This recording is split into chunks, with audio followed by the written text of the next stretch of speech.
Hey, what's going on, guys? So we're back here with another new Humidor Editions video, and it has been a minute.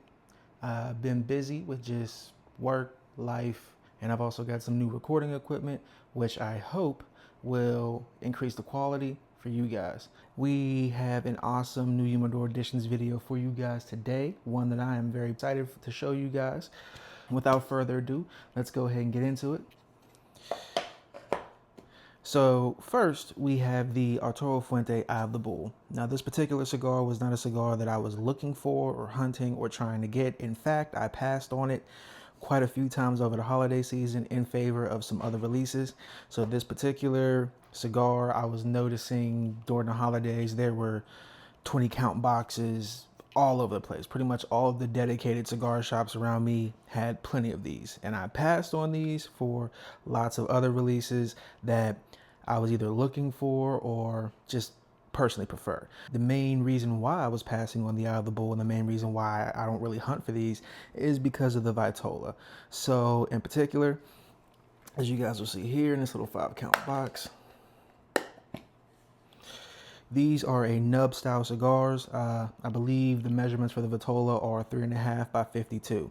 But the blend itself is, from what I understand, are the same blend as the Don Carlos Personal Reserve 5 by 50, as well as the Don Carlos Eye of the Shark. The main difference is that it's essentially the same blend as the regular Don Carlos blend, but using tobaccos that have more age on them. It's a bit more of a robust, more flavorful blend, and I find that they hold true for the most part. So as you guys can see here, this is the 3.5 by 52 nub style cigar. I'm just not a huge fan of these nub style cigars. I just happen to be in the area of one of my favorite local B&Ms, stopped by there, was looking through, wasn't looking for anything in particular, and just happened to kind of glance over and notice this box. Was looking at it, picked it up, realized it was the Eye of the Bulls. I was actually surprised that they still had any of these left, and this particular box happened to be the last box that they had left, and it was sitting up there for $64, and for that price I really couldn't say no. It's just one of those situations where the price was right, the time was right, figure why not. By the way, that price actually puts these at about $12.80 per stick, which is the actual MSRP. At least last I looked, going as far back as at least 2021, which finding these for MSRP in general is kind of insane because most places where you'll see the Eye of the Bull, especially online, will usually have these cigars well over $20. The other surprising fact about these is the fact that the price, the MSRP, hasn't changed in at least 3 years, which the price of everything has gone up over the past 3 years, let alone the past 4 or 5 years. So all in all, even though these weren't something I was particularly keen on or really looking for, I absolutely love Fuentes. I have a thing for collecting and smoking rare Fuentes, so especially for the price paid, happy to have these in the collection. Next up is another highly allocated, very limited pickup. We have the CAO Amazon Basin 2025. Now this technically isn't the first I bought of these. I have some loose 2025 singles that I have yet to smoke floating around in my collection. And I actually have a full box of the 2024 release of the CAO Amazon Basins that I bought on a whim last year. It's kind of a, take it or leave it deal. And I took it. The thing is, probably about a month or so after I bought that box of the 2024s, a local B&M of mine got them in, bought a single, tried the single, wasn't a huge fan, and I love the Amazon Basins, which is why I jumped on the box of the 2024 release without trying them first, on top of the fact that I just wasn't going to get another shot at that. And I really did not like the 2024 release. It was a bit of a disappointment. It was way too earthy. It lacked a lot of the flavor that I'm used to getting out of the CAO Amazon Basins. It was very one-dimensional. It was really just earth and more earth. But I also smoked that cigar pretty much right out of the B&M, which, no shade to the B&M, but I won't say rarely, but I usually don't smoke my cigars fresh from the B&M. I'll usually let them acclimate and for sure get to where I want them to get, especially if I know they're a fresh that year release. There's a really good chance that they haven't had a lot of rest time. So I'll have to revisit the 2024s and hopefully I'll be able to do so. and enjoy them because I have a full box and some singles. So you can see here, we have our paper for those of you who want to screenshot and read that. And here we have our CAO Amazon Basins. These are a 6x52 Toro. Now I've heard good things about the 2025s before I bought the box. So I was very much looking forward to getting these. Again, local B&M pickup. Happened to stop by and noticed that they had some on display. I didn't initially buy any just because I wasn't really pressed about it. But probably a time or two after, when I stopped back in, I happened to realize that there was a completely unopened box that was sitting on top of the shelves with the overstock. So at that point, I kind of figured, why not? I've heard great things about the 2025s. I highly enjoyed the 2023s and previous. So I went ahead and jumped on it because the ones that had been out on display that had been really there for almost a month, it was still, they had maybe sold 4 cigars in 4 weeks out of that box, was gone, which means that this box probably wouldn't have been there either. Also, can't complain about the price. I ended up picking up this box at MSRP plus a 10% discount for buying the box, which put this whole box purchase at $234 for the entire box. Couldn't be happier with that. So next up is another cigar that I'm very familiar with from a brand that I'm pretty sure you guys are very familiar with. We have Plasencia. In particular, this is the Alma Fuerte Eduardo I, which is the green banded Colorado Claro Toro version of the Alma Fuerte. Arguably one of my favorite cigars of all time. And me personally, I'm not a huge fan of Plasencia. I don't hate Plasencia. In fact, I've enjoyed the vast majority of the cigars I've gotten from Plasencia. But that said, there are some blends that I don't like, especially some sizes that I don't like. Particularly the 149 Cosecha. For some reason, maybe it was the day, maybe it was the food I had before, something about that cigar. It was just one-dimensional and not even a good dimension. It was just, it didn't hit right on my palate at all. But this cigar, absolutely love this cigar. I have a box of these that will be going on 2 years old in June of this year that I can't wait to dig into. But even before I get to those, I have a bunch of loose singles. I have a penchant, by the way, for Colorado Claro wrappers. Absolutely love Colorado Claro wrappers. I had a Davidoff Colorado Claro in the Special T Vitola, which is the 6x52 Torpedo, the other day, and absolutely love that cigar. It really jumped up the list as one of my favorite Davidoffs that I've ever had. And for those of you that have been following the channel and my collection, know I have a lot of Davidoff. So as you can see, they come in these very ornate 10 count boxes.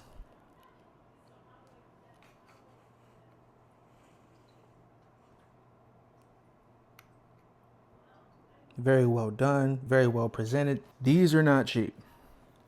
I believe the retail price on a box like this is supposed to be up around like $245, $250, but I grabbed this from Cigar Page for about 210 bucks. And one of the awesome parts about grabbing these off Cigar Page is that Cigar Page gives points or store credit for the cigars you buy, but Plasencia, as long as I've been using Cigar Page offers 20 times the points for buying boxes of Plasencia than they do for most of the other cigars. I believe there are some Rocky Patel blends that they offer 20 times, and maybe some Zeno blends that they offer 20 times the points on. So long story short, I was able to get a $42 store credit, not to use on this order, but to use on my next order, just from grabbing these off a Cigar Page. So to me, it's always worth it. All right, guys, now for the piece de resistance. So let me preface this real quick by saying that I have been looking for these cigars ever since I missed out last year. Or should I say I had been waiting for these cigars to release this year ever since I missed out last year. At the time when they first came out, wasn't a huge fan of this particular brand, not because I didn't like them, but because at the time I wasn't experienced enough with this particular brand to even be aware of what I was missing. This is not the first time I have filmed this video. So the packaging that this thing comes with, we're not going to go through the whole unboxing portion. So I apologize to you guys because I really wanted to do the whole unboxing thing and show you the presentation that comes with this because it is such a special and expensive cigar. But again, this is probably the third time I've tried to film this video. I was having some technical difficulties with the camera and then just the general malaise and just the days and the weather, and it was just, I mean, honestly, I just wasn't feeling the videos. I wasn't feeling the quality. I feel like they could have been better. So that said, we're not going to do the unboxing today, but what we are going to do is get to this cigar. We have here a box of the Atabey Black Ritos by Nelson Alfonso over at Selected Tobacco. So this particular cigar started off as an NFT several years ago. What they did was they released the NFTs and you could buy singles. And with the singles, you'd also get a cigar, the Black Ritos. I believe there were 35 NFTs. The first 25 were legitimate singles, and then the remaining 10 were boxes. The boxes were available, I believe, only to retailers. And then those 10 retailers that bought an NFT box of the Atabey Black Ritos are the same 10 retailers that get these limited production cigars every year. So what they did was, after that initial NFT release, they surprised everyone by making this an annual limited production release. But again, only the 10 stores that bought the 10 box NFTs get their boxes every single year. At least every year that these release. So last year's release and I believe the year before's release were limited to 200 boxes worldwide. This year's release, though, as you'll see here in a second, is actually by far the largest release, and I believe also on par with the regular Atabey Ritos release, in that there were 600 boxes released worldwide. And one of those retailers happened to be the retailer that I ordered these from. So I ordered these online. I got these from Two Guys Cigars up in New Hampshire. Normally, I probably would have gone through someone like Small Batch, which is one of my favorite online retailers. But for some reason, this year, Small Batch decided to do their own markup on these. So the MSRP this year on these was $55, which is a $5 increase from last year. And for some reason, Small Batch had these at $70 per stick. And then with Small Batch, the minimum you could order was a 2-pack. So off the rip, you are $140 in the hole if you buy from Small Batch. And that also puts the box value up to $1,750 per stick. And at the time of recording this, I believe Small Batch is one of only 2 retailers that I can say actually still have these in stock. Two Guys Cigars is sold out. Industrial Cigars is sold out. I thought Corona was one of the places that would actually have these, but I guess they didn't get them this year, or they didn't put them out online. One of the two. And I don't think that's a coincidence that Small Batch is still sitting on these. But given the fact that these still are very limited and that there aren't that many floating around, chances are Small Batch is going to eventually sell out of those. So here we have this beautiful black lacquered box with the Atabey on the box. You have the symbol for the goddess Atabey, which, by the way, is a Taino god. She's the god of the moon, fertility. I also believe like water or the sea or something like that. And then you have Black Ritos limited production here in gold. Black Ritos limited production. 25 cigars.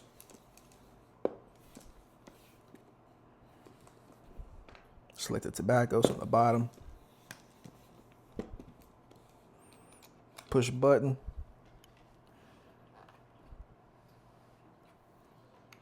Okay, guys. So as you can see, these have already been sitting here. I just keep this in here to keep those moist. I feel like they came in a little bit dry for some reason. Could just be me, but they did feel like they came in just a bit dry. So if you see here, I'm gonna angle this for you. You can see that this is box 47 of 600. Zoom in here. Box 47 is 600. So these are an absolutely beautiful stick. Just like all the other Atabeys and Byrons come, you have this pre-cut cello, so the cigars are protected, but they also get decent air exposure. So these particular cigars are aged for 5 years post-roll. So it's 2025 now. So this batch here was at minimum aged, or at minimum rolled in 2020, which also means that they were making these before they ever decided to do NFTs. So this project was been in the works for a long time. Let's go ahead and slide this out. Beautiful construction, flawless oily wrapper, beautifully applied cap, very ornate bands. Atabey doesn't skimp, and for $55 a stick, or in this case $1,375 for the box, they better not. You got your nice little dual foot band here, selected tobacco. This is a pretty weighty cigar for a Toro. This is a 6 1/8 by 55 ring gauge, but there's no soft spots here. They definitely didn't skimp on any tobacco. Again, these were rolled flawlessly. You can barely see the seams in this thing. Beautiful oily wrapper. Cannot wait to smoke these. Today would have been a day, actually. I would smoke them, but I am on call for work. So there's a really decent chance that if I started this, I probably wouldn't get a chance to finish it. And I wasn't going to run that risk, especially with a cigar this expensive. So probably sometime next week, I'm going to go ahead and smoke one of these. And please believe me, when I do, you guys will know, because I'll be doing a review / first impressions on these sticks. All right, guys, so there you have it. That is, I believe, number 17 in the new Humidor Editions saga. That is an ongoing saga. I already got the next one lined up. Like I said, I have not been skimping on my pickups here recently. I have slowed down compared to before, but I have several videos lined up for you guys. And as I stated before, I'm trying to not necessarily phase out completely, but pivot away from the new Humidor Editions videos and get more into cigar reviews. I've just been waiting for this weather to break. I've got plenty of cigars to review for you guys, and I'm also going to get back into my Sunday Smoke series and my Cigars 101 series and pass down as much knowledge as I can to you guys. So stick with me. I got you. Stay tuned. And I love and appreciate you guys for supporting the channel. It wouldn't have gotten this far without you guys. So I'll catch you on the next one.